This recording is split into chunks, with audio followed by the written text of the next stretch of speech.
Hi, we're Orange Goblin. And you're watching BandApp TV.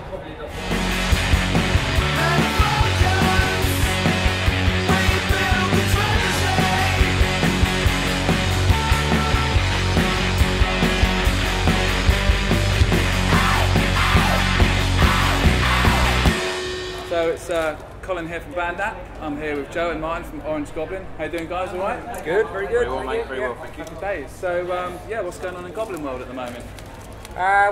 We're finishing mixing our album. We're on our 8th album now, which is ridiculous, really. But it's gone well. We're mixing it. We've got a few little bits to do. It's the last weekend, so we're doing that. Doing this gig.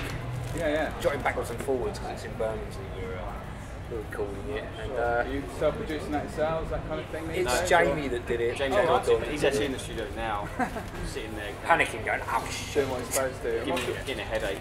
What's the tone of it like? How's it compared to the old stuff? You've been in it's moving on a bit more sound-wise, or? It's, you know what, we get asked this question a lot. It's a Goblin album. I don't know. We have no plan. I think we've kind of lived and breathed it really since, well, definitely you have, since like February, March time. Yeah. And so any comparisons to anything else is kind of a little hard because you're in amongst it and you need to take a step back from it to kind of do that. And so it's kind of a follow-on to Eulogy, I think. It's not far from it, but it's... With this one, it's been kind of... we wrote a lot of the music beforehand, and Ben's come in a bit later with the vocals, so it was an instrumental album for us. It was. We had 13 songs of... Do you write with vocals in mind when you do that, so you kind of consider the vocal melodies on top? Ben will sit there and say, right, stop that bit, do that riff again. Longer, shorter. I'm going to sing it. But we don't know. I mean, there's a couple of songs we didn't know what he was doing until... Yeah, I was only tapping into that because I remember seeing an interview with Maynard James Keenan a short while ago from Colin, and he says the band just kind of do the music. Yeah. And he goes and puts stuff over it, and it's like, well, if you're not there to even kind of direct or do that, then kind of, I think, loses some of its flow. I know a lot of people think that's a bizarre way of writing songs, but it kind of works, right? We didn't have any choice. Ben was tour managing Scorpion Child from Texas, whilst the main block of the writing was going on. So I had all these songs, and I mean, I've been away. I've been away while the guys have been in the studio. I've done my bit, sort it off. But so I kind of in the last week have heard the song Sabbath X, which I knew Ben's vocal melodies, but the other tracks I didn't know anything. So it's all been totally new. So obviously the song's completely different. Yeah, he's come up with drums. Yeah, it's brilliant. I mean, I'm really impressed, actually. I'm not going to blow smoke on his backside, but I've already done it now. It sounds pretty good. I love what he's done. It does sound good. So, you guys apparently, you're doing tonight's gig, Healing Through the Fire, relaunch, reissuing that. So, how did that come about? What was the thought process behind doing that? When we released that initially, it was released from Sanctuary Records. Yeah. And that was all good, all working out fine, and the album came out. And then literally within weeks of its release, this was 2 or 3 weeks, Sanctuary was bought out by Universal. I remember that, yeah. And they shut down pretty much all the music side of it. Yeah. And us included. So I didn't really get any sort of like a tour. I didn't get any sort of press, you know. So it was something we've been quite keen on doing. And Candlelight said, like, we'll re-release this. You know, Did you guys go back to it and remaster it, or do anything a bit different? Really, no, we've added some bits to it, but it's we haven't remixed it at all. I don't think I'd like to do that. Like that album's how it is. And there's stuff on every record we could probably go back and go, we could do that better, but that's how we were at the time. So I'm really right. We'll leave it how it is. If people dig it, then cool. If they don't, then right, that's cool too. But I don't think we should go play around with stuff just to try and make But it's nice to. Because when you've done as many albums as us, going back to Healing from Fire and all that, it's nice to refresh it, isn't it? Oh, yeah, we did that. You kind of forget. I know what you millions mean. of songs now. Yeah, we've got so many songs which don't play. How do you kind of figure out your set list these days then? Is it something you think's more to sort of please the crowd, or do you always chuck stuff in to maybe please yourself? I mean, tonight, for example, we're going to play 3 or 4 songs of Freedom because it's kind of relevant. I mean, we had like a poll online like 18 months ago on Facebook. Of who the favourite songs, favourite albums. I think that one came last.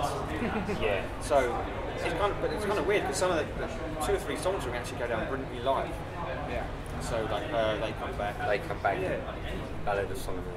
Yeah. So we'll play a bunch of that tonight and see how it goes. But yeah, I mean the thing is we've said this, you can get a bit lazy because we do is the songs that people love. Yeah. And they like, so we have actually got caught in a little bit of a, like we just played almost like the best of. Yeah. Well, I think we've got such a back catalogue. Sorry, yeah. Until we clutch it, can't open our eyes because they had to play a completely different set every night. Really? One of them would choose it, and it was like, I just missed them on the last tour. I couldn't go, and I was gutted. And so we kind of done it ourselves, where on tour with Clutch, and one of us would be a set, and so we're all frantically like listening to iPods, trying to learn.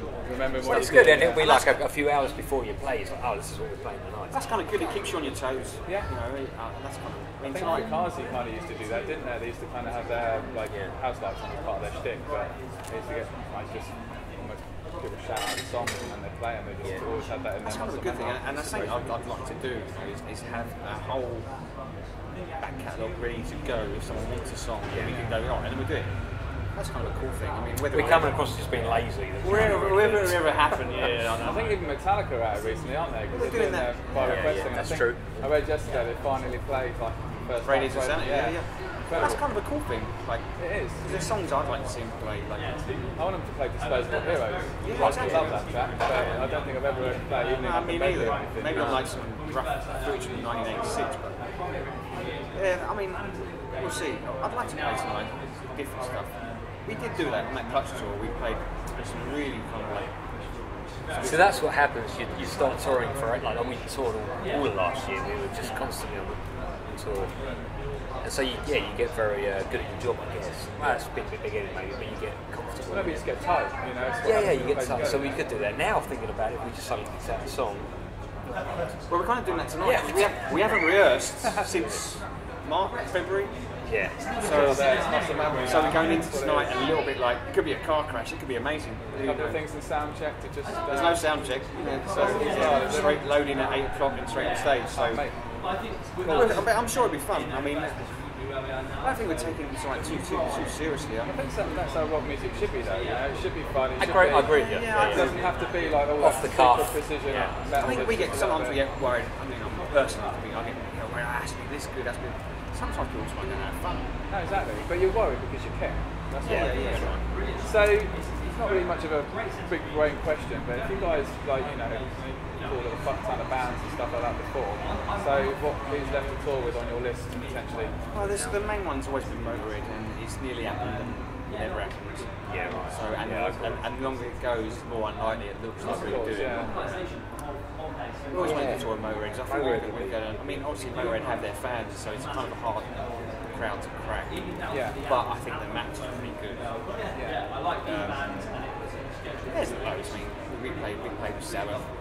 That's a tick box right there, isn't it? Yeah. You know, they've got Maiden, maybe. For me personally, if we sat and thought about it, it's pretty. As a person, like Soundgarden, I'm a huge Soundgarden fan. I love to talk about it. They're back out again anyway, aren't they? They're doing Super Unknown as well, all of that. Are they? I saw a thing on Chris Cornell's website the other day, just like, and I think even Matt Cameron's going to jump forward as well. Really? So that could be pretty good. Yeah, he's been back for a while. We see him. Brixton. Oh, of course he was playing in Brixton. So, last question. You guys are playing tonight, going to fucking rock it, I'm sure, but what can the crowd expect? People haven't seen you before. I guess I've seen it before. It's going to be well, it's the Barflies. It's going to be a little sweaty rock show. It's Ben's going to be up there singing. We don't know what he's going to do. It's always a surprise. That's part of the reason why we keep going, is because it's always... some is good, some is bad. Yeah, sometimes you look around and you're kind of like, oh, what's he doing now? Oh no. Otherwise, most times it's entertaining and good fun. And It'll be high energy, it should be fun. I mean, we always said, like Chris's, our drummer's phrase he used many times over the years, like, you're not laughing with us, you're laughing at us. Yeah. And that kind of brings true to saying it's true. You know. Not that we want to be Spinal Tap. But it should be fun. High energy, maybe. Yeah. Absolutely. Well, thanks so much for your time, guys. Really appreciate that. That's awesome. Thank you. Cool.